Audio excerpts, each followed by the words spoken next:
Hello and welcome to Synthesized Sunsets. Today we're here with Butterfree, who is the webmaster of the Cave of Dragonflies, which is my favorite Pokemon website and has been for a long time, and also the author of several works of Pokemon-related fanfiction. Butterfree, welcome to the pod. Thank you for having me.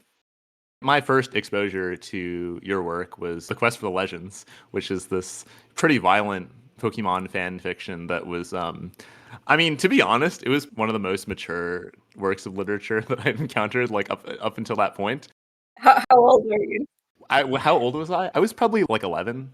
I think there's like an interesting contrast where Pokemon is this kid-friendly franchise, but a lot of the aspects of the universe just kind of demand violence. When you consume narratives about Pokemon, especially ones that aren't officially licensed, the author always has to do this interesting dance of like, how mature do I want this to be? So I was just wondering, like, what was your entry point into the world of Pokemon fan fiction, and how has this ecosystem evolved since you first got into it? Pokemon lends itself well to all kinds of fanfiction because you've got this world that is kind of loosely defined and exists across many different official media, which have sort of different levels of violence. The manga Pokemon Adventures is more violent and kind of a bit grittier than like the Pokemon anime. The games also have a bit of a different feel to them than the anime. It's a lot of freedom. Every author who is writing a Pokemon fanfic is kind of deciding what is the Pokemon world that I want to write about. So it's very accepted in the Pokemon fandom to just sort of make up your own interpretation of the world. And everyone just goes with, okay, here's how it works in this story. And that's how you get stories of just widely varying levels of how much violence there is, how sort of realistically the world is treated. I first got into fanfic via these kind of Pokemon websites that we had a lot of back in the very early 2000s. And there was this one site that just had the author's original story about Pokemon, and I thought that was very cool. I had technically written a fanfic before this, when I didn't even know that this was a thing that anyone else had thought of. That I wrote this incredibly dumb story when I was 11 that was called Molsapart and Ryan Tycoon. I ended up featuring Molsapart in The Quest for the Legends, which I started when I was 12. I made up some legendary hybrid sprites and went, okay, these are very cool, I'm going to write about how cool they are. So I had this whole explanation of just like, yeah, Molsapart learns all the attacks and is level 999. Like 11-year-olds do. And once I had written that explanation, I started explaining how did people discover these amazing Pokemon, and that basically became a fanfic, even though I didn't know what the concept was. And then, yeah, on these websites, I found other people had actually thought of this too, and were also writing stories about Pokemon. And I thought this was very interesting. Yeah, I think that's actually like a weirdly common entry point into doing Pokemon creative stuff, is just like thinking of some really awesome Pokemon hybrid and then just like justifying all of the lore behind it and why it can exist. When I was like 11, I also had this Pokemon fan site. The entire premise for this Pokemon fan site was my favorite Pokemon is Dialga. My best friend at the time's favorite Pokemon was Reshiram. What if we just like combine them together into like Reshialga? And then we wrote all of this lore about Reshialga. And, you know, us two were just like, oh yeah, this is like so like original and stuff, when people have been doing this for like decades before. Yeah, like you were saying, there's like a striking amount of variation within the official canon about the general tone of the series.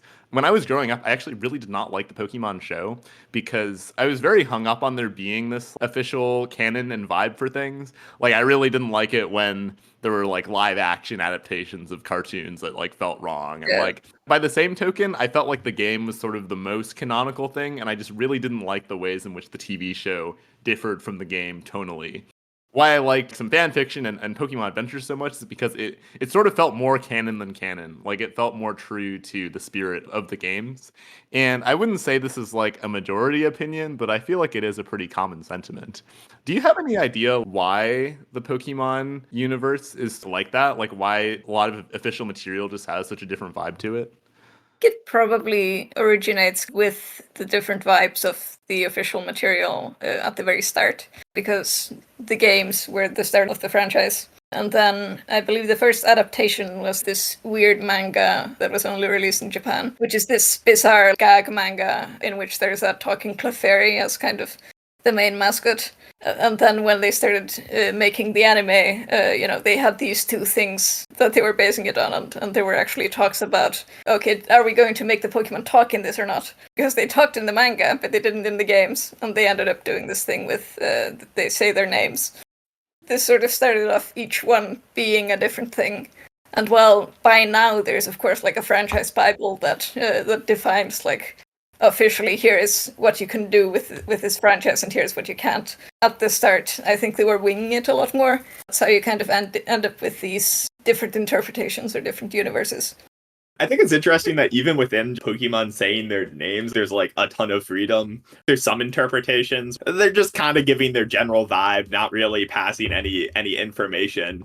But then like also you might have like, okay, there's like a full language here with exact precise meanings for everything that's just like given by this Pokemon saying their name, but like in various ways and tones to like be a full language. In the show, if you listen to what Pikachu is actually saying, it turns out that you can identify certain words. Like Pika-P is consistently what he says to mean Ash, which is kind of similar to Satoshi, which is his Japanese name. People identified other character names in Pikachu language that are like consistently how his voice actor says those characters' names. So there is some basis for the idea that it is like a consistent language going on. In The Quest for the Legends, which is my fanfic that I started when I was 12. It is a full language, and like humans have been studying it since the time of the anime, and now they just learn it in school. And this is basically an excuse to have them have serious conversations with the Pokemon. But in the show, there's definitely evidence that the Pokemon communicate ideas to each other, and that they are saying things that the trainer can in some sense grow to understand what they're getting at. Is there any sense through which like certain Pokemon are like better able to communicate with each other? Like, do Pokemon from Hoenn, are they better able to communicate with each other than like one Pokemon from Hoenn and one Pokemon from Kanto? I don't think there's anything like that in the show, but I've certainly seen people playing with that in fanfiction. There's a fic that I enjoyed a lot, in which a Flygon who was caught in Hoenn but is in Unova or something like that, and doesn't understand the language of the local Pokemon. And the author actually conveyed this with, like, having the Pokemon speak Japanese. You know, one thing that I really like about Pokemon is this idea that every time there's like a new Pokemon release, the Pokemon have been like discovered in this new region. That was always there. It's just like you, the player or the viewer, haven't traveled there yet, and so you didn't know.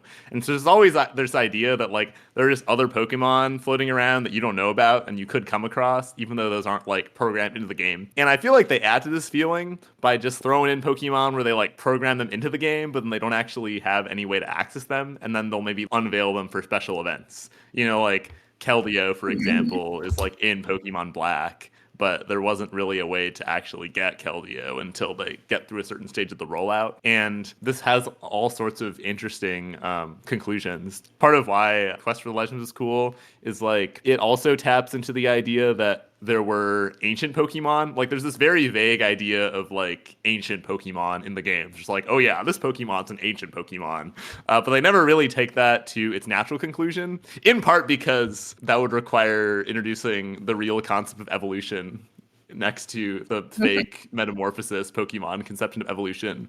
But there is this idea that Pokemon somehow also actually evolved. And in the Quest for the Legends, it sort of makes that more explicit. Like there is sort of this lineage of Pokemon that exists, even that isn't like expanded upon in the game. And that's cool.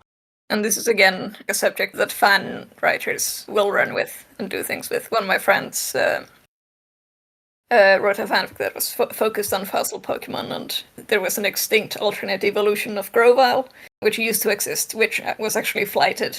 Grovyle is kind of going in this direction of having these that are kind of reminiscent of flight feathers. So this evolution of Grovyle used to have full-on wings, but then there was a genocide and they were wiped out, basically, by the Sceptile. And obviously that's also like a theme that fan writers will get into that obviously the official media never would. Do you have like a favorite canon story that's set in the Pokemon universe? I think the best actual storytelling in a Pokemon game so far is Scarlet and Violet, and in particular the DLC. There are sort of 3 storylines that you can follow throughout the main game, but then they come together in this final sequence. And then the DLC actually gets into an interesting character arc in a way that really caught me by surprise. Basically involves a character who ends up having a big inferiority complex about you, the player character, being the one who ends up befriending this legendary Pokemon that he had always adored and admired, and gets into this meta sense of the player character is this unreasonably perfect, good at everything, who comes stomping through these characters' lives. In terms of like the anime, the 8th Pokemon movie, which is the Lucario movie, is also Lucario movie. I think that's just a genuinely good movie. Have you seen the Lucario movie, Gordon? No, I think I've only seen the first 2 Pokemon movies. It was also cool because I think it was before Lucario had been officially released. Yeah, Lucario was revealed when they started releasing material for the movie. I think it was the first 4th generation Pokemon revealed, or one of the first. Wasn't it kind of a shocker that Lucario was not a legendary Pokemon? I seem to remember this. Yeah, I also recall how they first revealed it as a silhouette in like Korokoro magazine. And a lot of fans were excitedly creating their own interpretations of what the silhouette was. That was always so fun. Yeah, I remember the Korokoro leak spreads on like Cerev.net were so fun. I always wanted to get my hands on like an actual copy of one of those magazines. Anyway, so let's talk about Morphic. So one of the other fan fictions that's up on your website is Morphic, which Gordon actually just recently read all the way through and excited to talk about it. So yeah, do you want to kick us off by telling us what it's all about? Morphic is a story that I started in 2007. I was 17 years old. And that's when you're in a sort of teenage phase of wanting to branch out and write about more adult topics. And I think Morphic is very exemplary of that. You also see a lot of in the Pokemon fandom. Teens will often write something kind of edgy and try to push boundaries a little bit, write something that is still feels kind of taboo, or things that you feel a little bit naughty for writing about, but end up doing it in this sort of safe context of writing about Pokemon, which is a very interesting phenomenon. This particular story is about Pokémorphs, which is another kind of fandom trope that has nothing to do with any official media. Essentially, it's the idea of Pokemon-human hybrids, which can be anything from Gijinka representations that basically look like humans in clothes reminiscent of the Pokemon with maybe Pokemon ears or something, and up to just full-on Anthro-Pokemon. And there were, like at the time that I started it, there were lots of fanfics about Pokémorphs. The common cliche was like, Team Rocket would kidnap some human teenagers, do experiments on them that would turn them into a half Pokemon, and then they would probably escape, try to get their revenge on Team Rocket, stuff like that.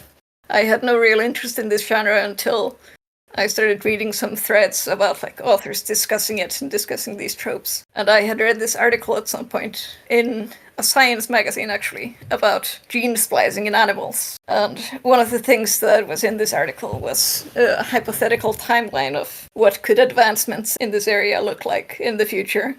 And one of the items on the list was like, an eccentric billionaire engineers a daughter with eagle wings.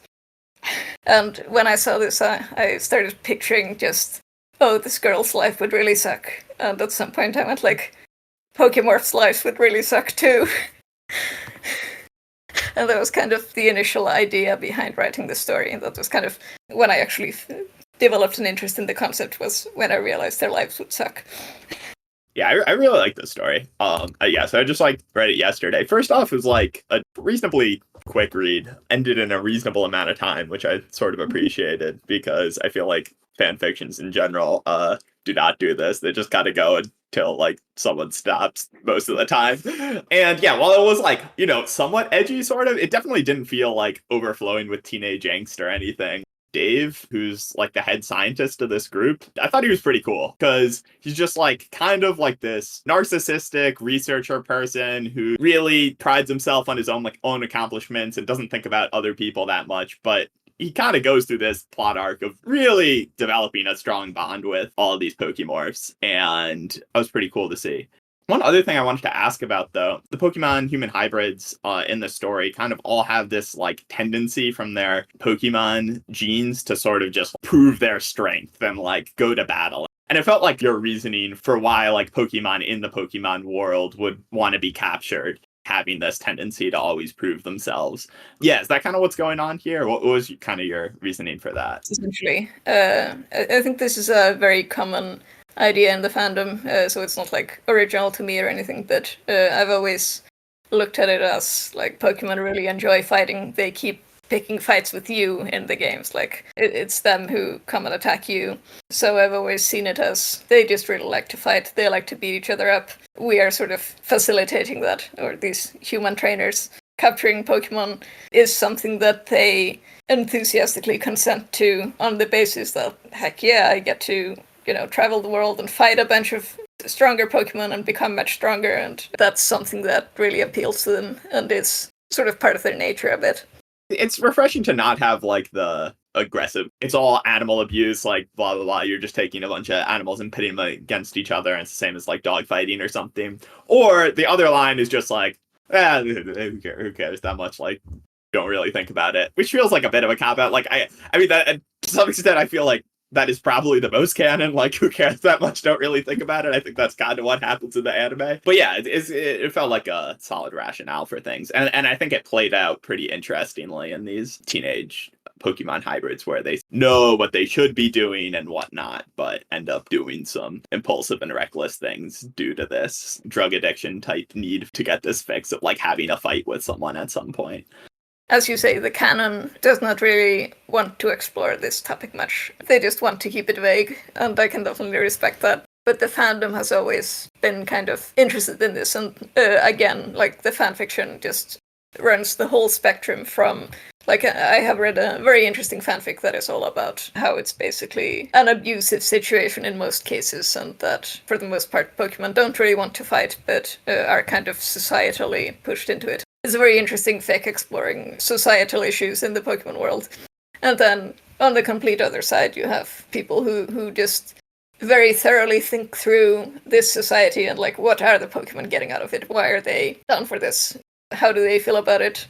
What about, like, when a Pokemon doesn't want to battle? Even when I was, like, 13 years old, I was kind of thinking about this and trying to think through, okay, but I want this to work in a way that makes sense. So in the Quest for the Legends, I did this whole bit about the agreement, which is this sort of contract between Pokemon and humans, dictating kind of the terms of this relationship between them. Like, what is Pokemon training about? And like, no Pokemon may be forcibly held against their will. They're officially permitted to attack if someone tries to keep them against their will. Stuff like that. That felt very important to me to establish in the story. But then other people, of course, go more with the canon vibe of just go with it. I didn't enjoy what you said about Dave as a character and the character development that he goes through, because that was sort of what ran away with me when I was writing that fic. I didn't even intend to have this character in it, but then he appeared and I just became really interested in exploring this guy and the way that he latched onto the Pokémorphs. And did you read Groundhog Dave? I did not read Groundhog Dave. I did read some of the other Dave and Mia conversations and stuff. Reading the fiction originally, I got to like one of the first conversations between these two characters. I was like, she's cooking here. The characters felt sort of more fleshed out than like most of the other characters. And it seemed like those conversations and stuff were really enjoyable to write. And then like I saw you had like a bunch more added afterwards. I was like, oh yeah, that's not all that surprising. Because, yeah, those were just, like, really fun. I did not read the Groundhog Dave one, though. Yeah, that is kind of the most recent bit of Morphic-related writing that I did. Published it last year. Dave is stuck in a time loop on the day of the climax of the fic, so if you enjoyed his character and his relationship to the Pokémorphs, you might enjoy that one. You know, interestingly, I didn't read Morphic when I was into Cave of Dragonflies because it seemed like it was something that was too mature for me at the time. But I did actually read a good chunk of those one-off stories, which I did not remember. But then I like went back and I was reading like the one about paint and drawing, and I'm just like, I definitely read this when I was 11.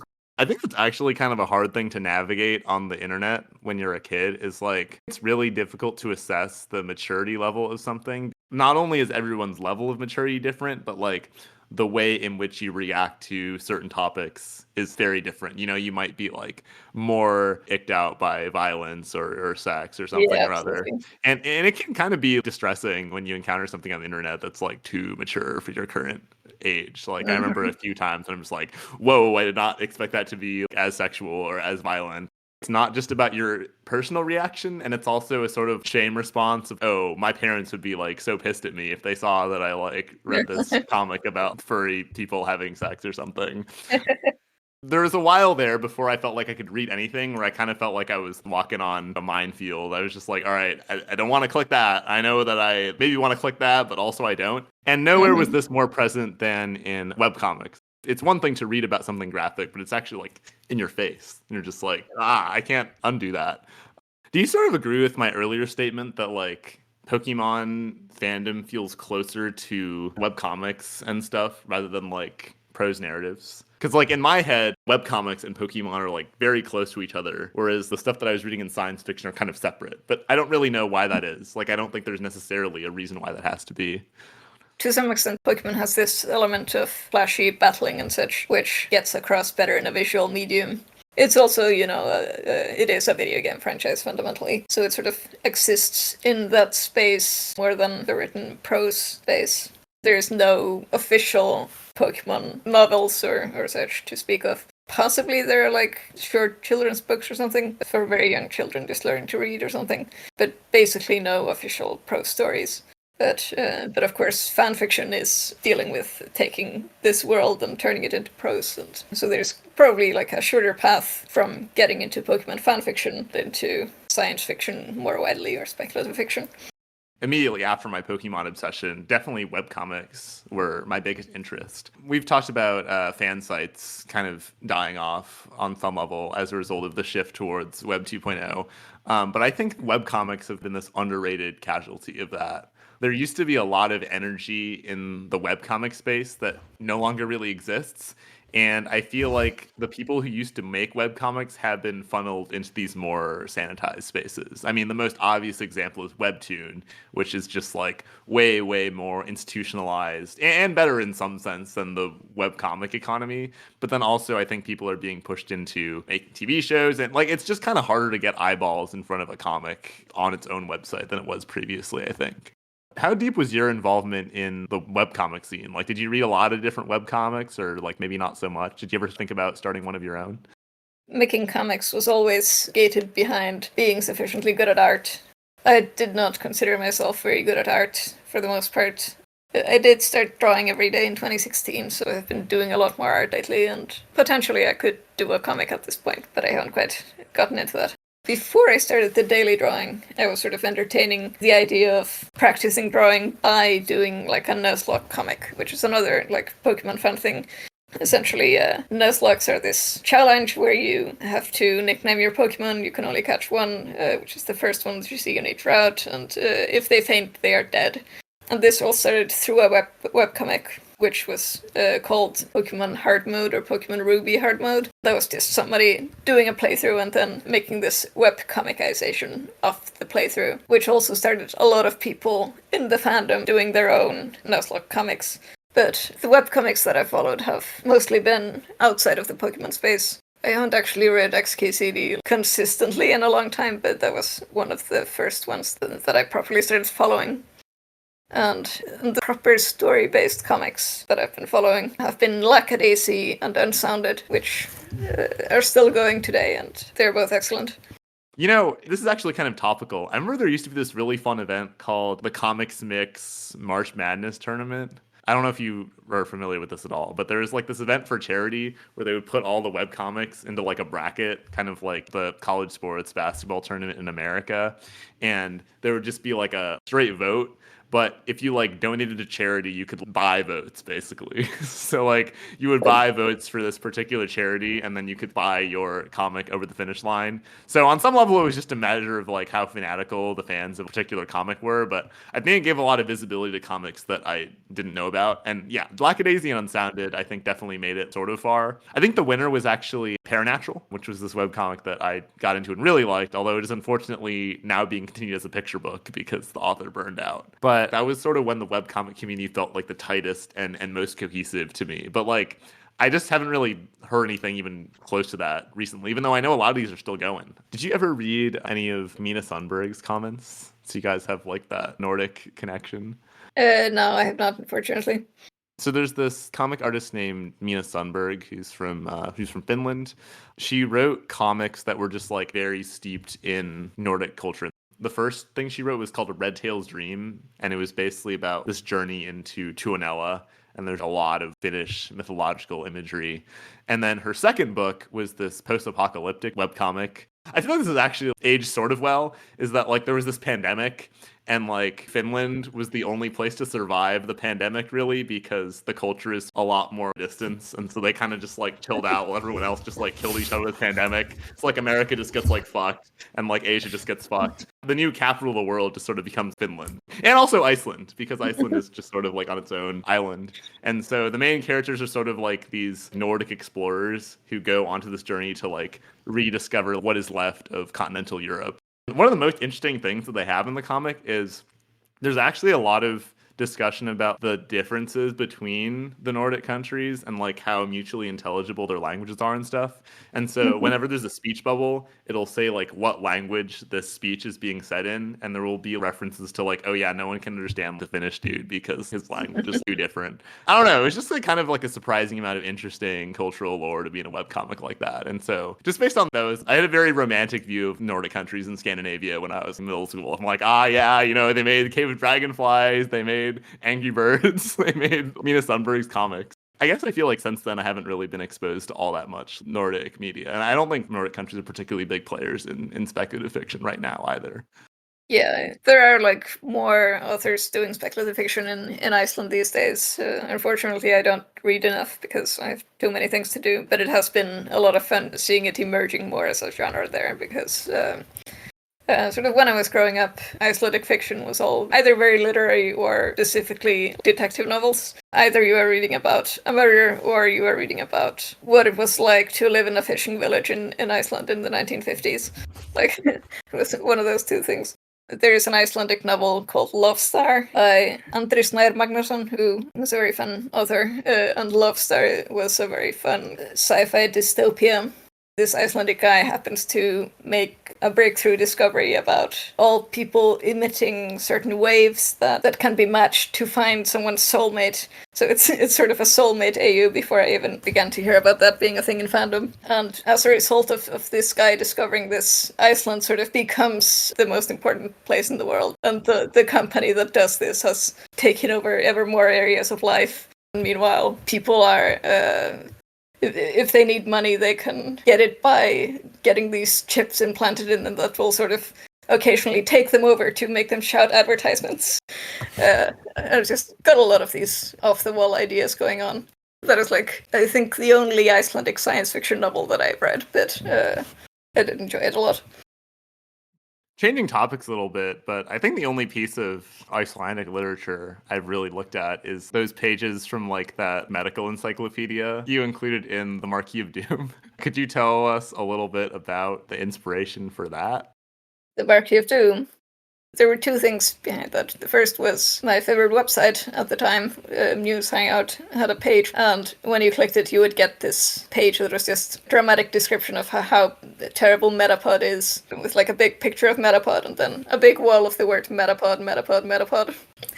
And then, like, if you found, like, a particular D in Metapod was capitalized, and if you clicked on that, you would actually get to this secret page full of cool GIFs or something. I thought this was really awesome. So I wanted to do something like that, and also there was another website called Sutaraito.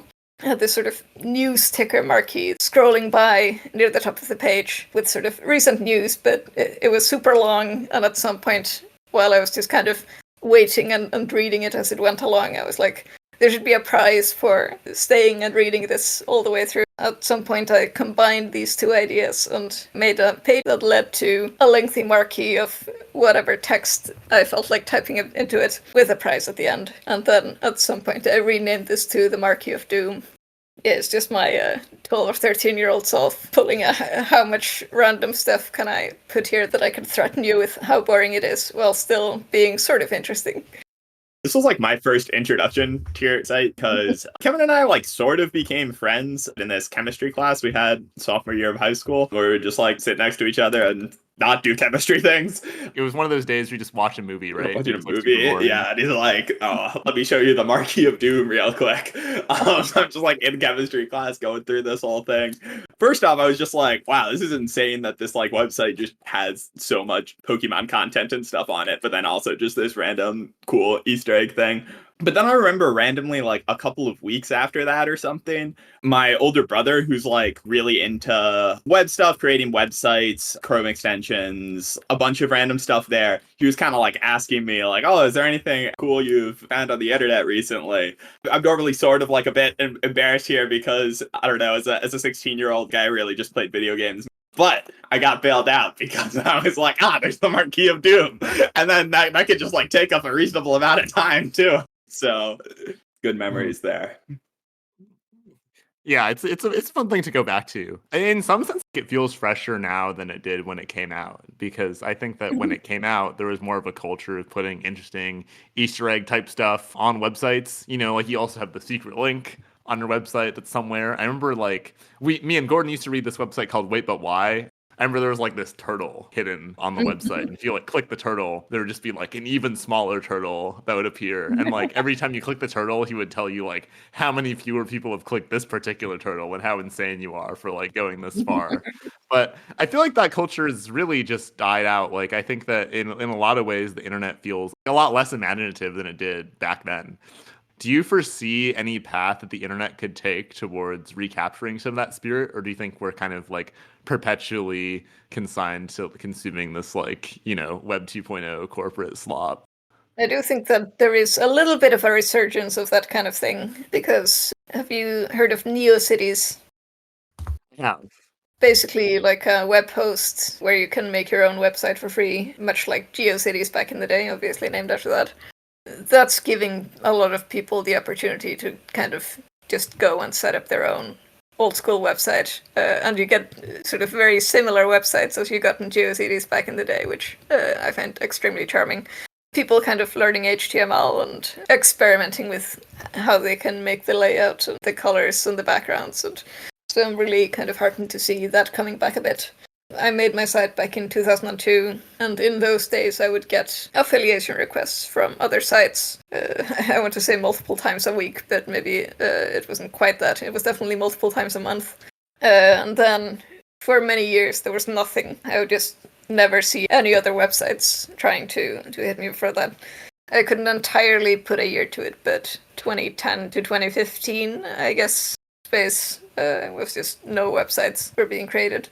But in the last several years, I have definitely seen some new sites cropping up. And that's always really fun to see these days that people are rediscovering this lost art. Personal websites that are not just blogs made with a blog engine, people coding their own custom thing, allows for so much creativity and cool little things, like the turtle thing that you were talking about. But that's a delightful little thing that you can do when you have your own website that you coded yourself. But if you're just writing posts on a blog, you can't do stuff like that. So I really hope that this sort of small resurgence in it continues. That's kind of interesting because I think 2010 to 2015 was the period of time where I was most into Pokemon fan sites. But I did get the sense that it was past its peak. You know, like I would try to go on Muse Hangout, for example, and it was just like no longer up. I was just like, man, this website sounded so cool. It's always a bummer to learn about some thriving ecosystem on the internet that existed before you got there, because even if it is still up, a lot of the dimensions of just like actually being there and talking to people as it's happening, like you can't really replace that. There was a sense that as I kind of aged into internet maturity, it was already later days. Like the things that I liked about the internet were dying off. I would say that probably like every year I kind of liked the internet less. Like I think the first year that I really kind of used the internet freely was probably like 2011. And I think it was still really cool then. But by 2014 or so, I would say it was like definitely worse. 2021 especially, it was just really not, like, you know, it just had taken a huge nosedive since then. There's obviously a desire to go back to those times because the slop has just become so bad, like that it's actually kind of intolerable now. I do wonder if there will be enough popular will or even like an ability at all to return the internet to any semblance of what it once was. Because I feel like a lot of young people only know the internet as that. There are a lot of people my age who never really entered the internet until they were like 17, like actually kind of like surfing the web freely. And I feel like if I didn't surf the web freely when I was 10, then I might have a similar attitude. I'm just like, oh yeah, Instagram just sucks. What is all the hype about? So I think it's not just about rebuilding the infrastructure of the internet, like the Web 1.0 infrastructure, but also changing people's attitudes towards seeing the internet as somewhere that like you actually want to go to, as opposed to something that you're kind of just like trapped in by obligation. Yeah, I think in many ways it's probably going to be hard to reverse. When I tell people today that I have a website, like most people are kind of confused. Some of them will say like, oh, like a blog, which is like people's only conception of what it means for a person to have a website. But like, it isn't like that. Any person can just make a website and code their own thing, and it's not even hard. People that get into it will often just have their own little thing going in like a day or two. I don't think people appreciate how easy it is to make a website if you just decide to go and find out how to make a website. And that's something that I think we really need to recapture to restore the internet to its former glory a little bit. I don't know how successful that can be, but at least it can be a little bit of a subculture, which... I think that the future of the internet really is niche. The vast majority of people on the internet will be funneled into these massive corpo sites, but I think there will be a lot of innovation with regards to people figuring out like how to differentiate their own niche and like stuff that they can play with in terms of making like communities that have exclusivity in some way while also still being like semi-open. I think that's where a lot of the most interesting stuff is happening on the internet today. Well, I think this is a pretty good time to wrap things up. As a final note, is there any bite-sized piece of fan fiction or other Pokemon-related material that you would like to recommend? There are some Pokemon one-shots, basically short stories, that I will recommend to basically anyone. One of them is called The Ties That Bind. It is by an author who, at least at the time, was called Sapphire Persian. I think he is under Sapphire Sky on fanfiction.net. And it's basically exploring grief. It's about a trainer who kind of loses their Charizard in like the final championship battle, and sort of dealing with both kind of the process of waiting at the hospital and kind of the confirmation that he's gone and trying to move on. And it's just a beautiful piece of work that has been one of my favorites since I was 15, 16 when I first read it. Yeah, depending on how bite-sized. The fanfic that I mentioned involving the genocide of the ancient Grovyle evolution is also one that I heartily recommend. It's about 75,000 words, so it's about a Morphic and a half. Like a short book still. It's on the shorter side. All right. Well, thanks so much for coming on the pod. You can find Butterfree's website, which is still going strong, at dragonflycave.com, and we'll see you all next week. Welcome back. We are going to talk today about the story you just published in Synthesized Sunsets called Unfit for Human Perception. Now, this is Gordon's debut story, actually. So do you want to tell us a little bit about your inspiration for it and how it came to be? Yeah, so I think it's kind of tough to talk about the story without completely spoiling it. So I'm just kind of going to spoil the story. Go read the story. It'll take you like 5 minutes. It's not that long. But yeah, the basic idea for the story, I heard this argument for the existence of God. I mean, I'm pretty sure from you actually, but argument for psychophysical harmony, I think. Exactly. I think I heard this from Amos Wollen's podcast, actually. Okay, yeah. I think I saw like a Bentham's Bulldog article using this one as well. I think it might have been Amos Wollen and Bentham Bulldog talking to each other. I'm not sure. No. Actually, I think it was Deep Left Analysis talking to Amos Wollen. Well, yeah, I'm pretty sure it was also mentioned in like a Bentham's Bulldog, like arguments for God tier list or something. Like, it was just a topic that was really cooking. Yeah, anyway, so this is basically an argument that, I mean, I don't really agree with the argument that much, but it's saying that, like, the fact that our perception of reality sort of, like, harmonizes with reality is just, like, kind of wild. Like, it doesn't have to be that way. Like, when you touch something, it wouldn't necessarily have to, like, feel... I don't even know what the proper word to use is, but like reasonable, like how it should kind of, for you to get like a proper response. I wasn't really considering the argument as much as just like kind of imagining what it might be like to have disharmonious states where it's just like things just for some reason did not align. And at the same time, because I sort of wanted my story to be like a first contact story, I was kind of wondering if there was a story and if it was like from the alien's perspective or something. The alien just like went to talk to the human and then got killed by the human. Like what if we were the scary ones? And these ideas came together around the same time, and I think they coincide pretty well. So in the story, there's basically this character, Ryan, and he's like an astronaut on the International Space Station, and aliens arrive, and he goes to have this first meeting with the aliens, and he has this psychotic break in which his senses just stop functioning the way they normally would or should. And as a result, gets driven into this rage-like state in which he kills and eats this alien. I don't know, it's quite fucked, and the aliens kind of just run away. And the story is primarily told from this perspective of this dude, Ryan's sister, talking to him a few days later, and he's kind of like telling the events of doing this. And I mean, it's a horror story. It's meant to be sort of creepy and unsettling. Yeah, that's kind of what's going on. So a pretty good chunk of the story is body horror. So first of all, what do you think makes successful body horror?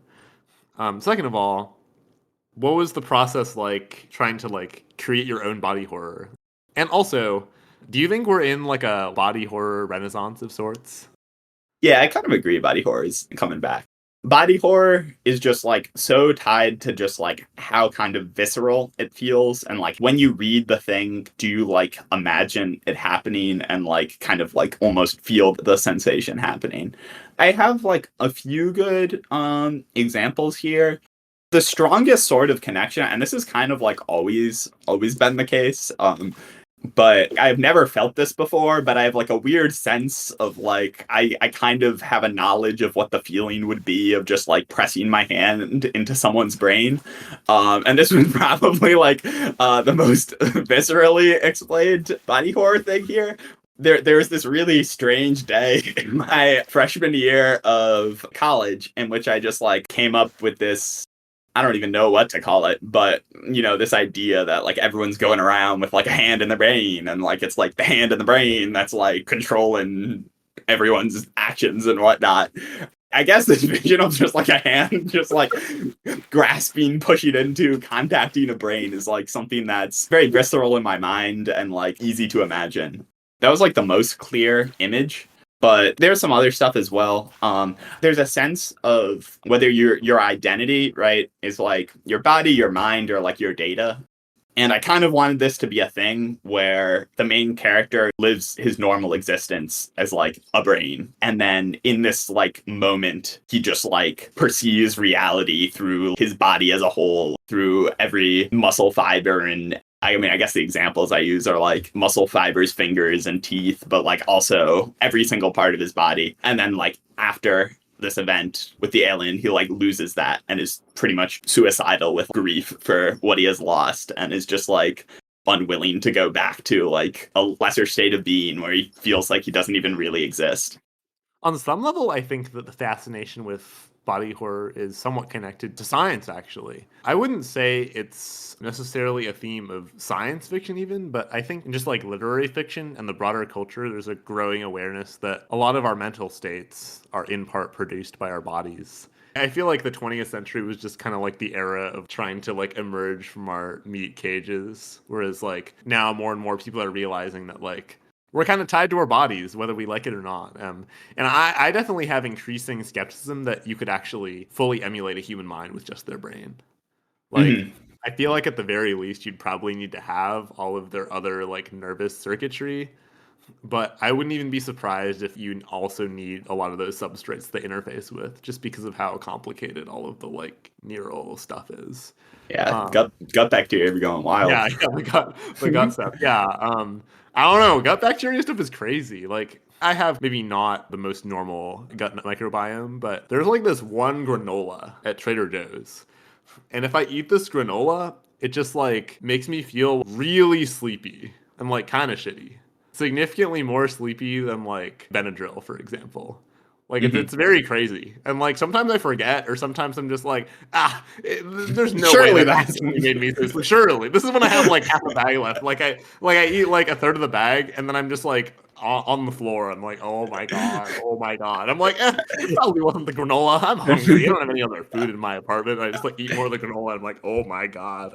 Gotta stop buying this granola. Holy shit. I stopped, but like it was like mainly like I got it once, and then like I did that. And then I like got it again like a year or so later, forgetting that like that happened with that granola. And then I like ate the first third, and I was like, fuck. And then there was like another time where I was just like really, really hungry. And I'm like, okay, I apologize to blah, blah, blah. I'm gonna eat this granola. I'm like, and I threw the rest of the granola out.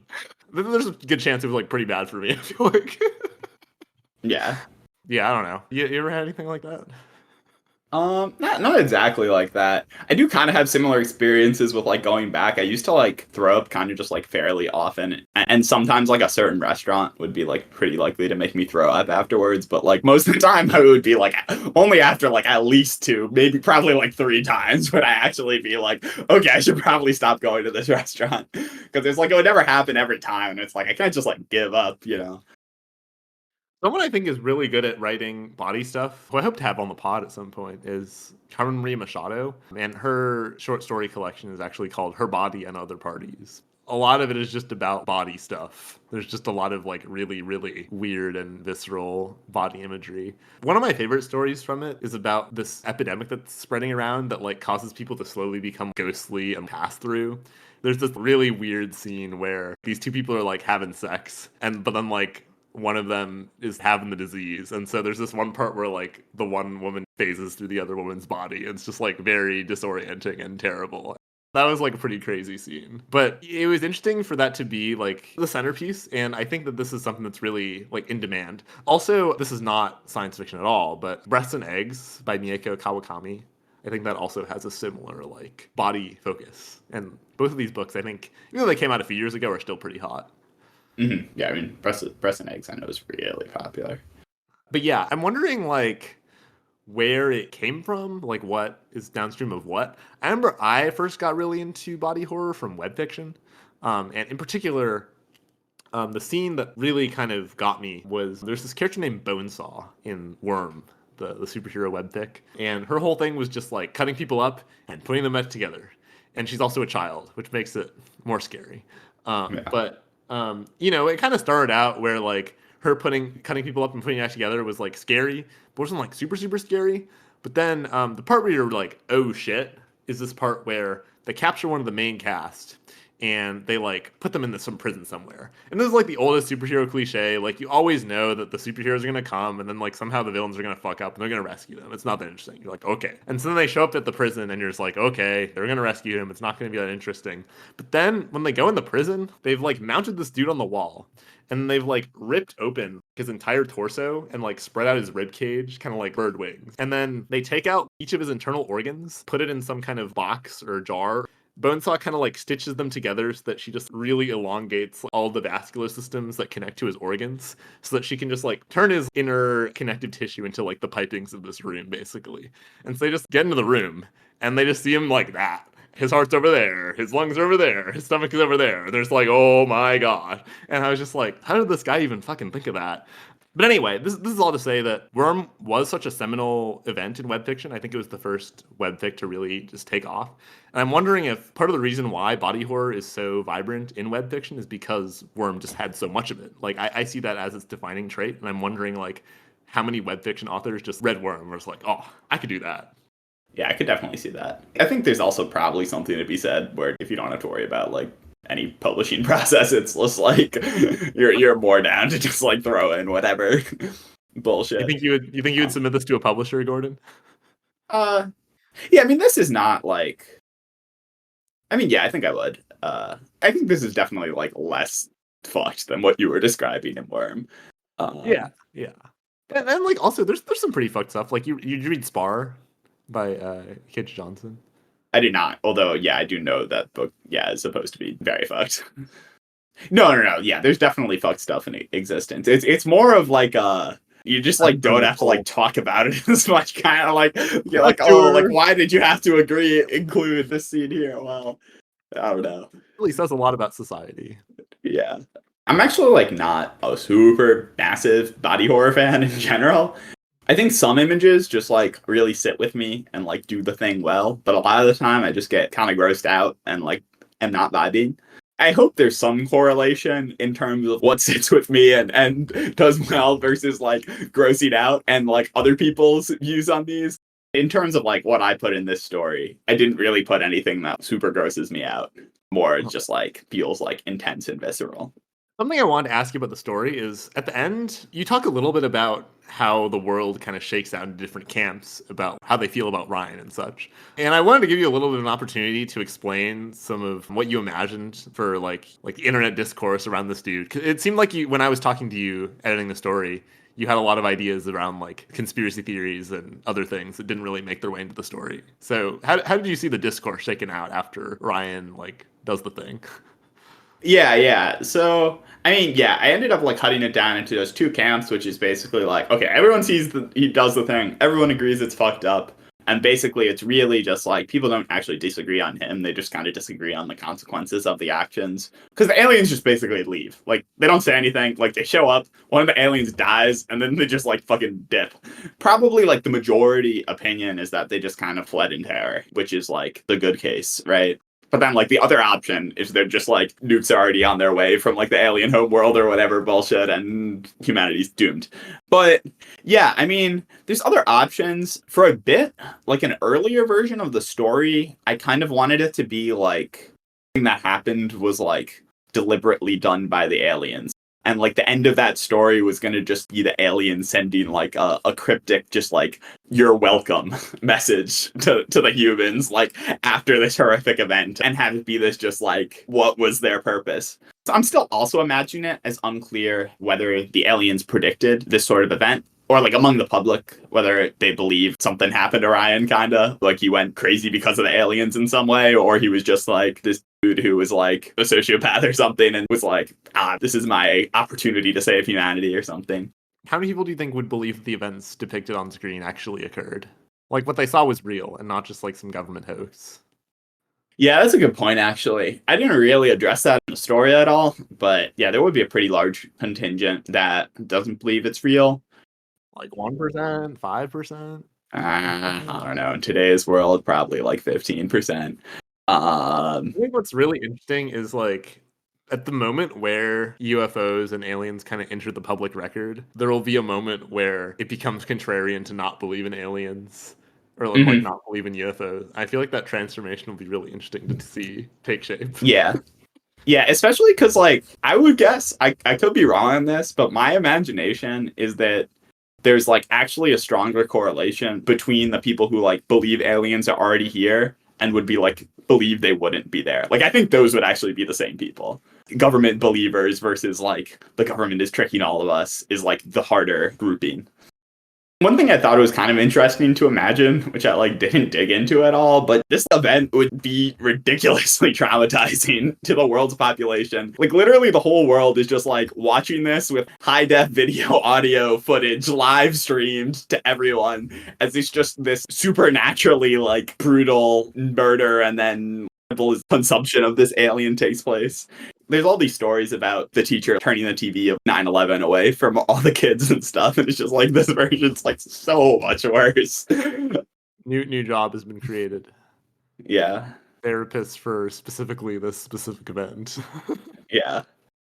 All right. Well, if you have not already, you should check out the story. It's probably been on Synthesized Sunsets for a couple weeks once this episode comes out, but I would definitely recommend that you check it out, give it a like. But yeah, I think this is a pretty good time to wrap things up.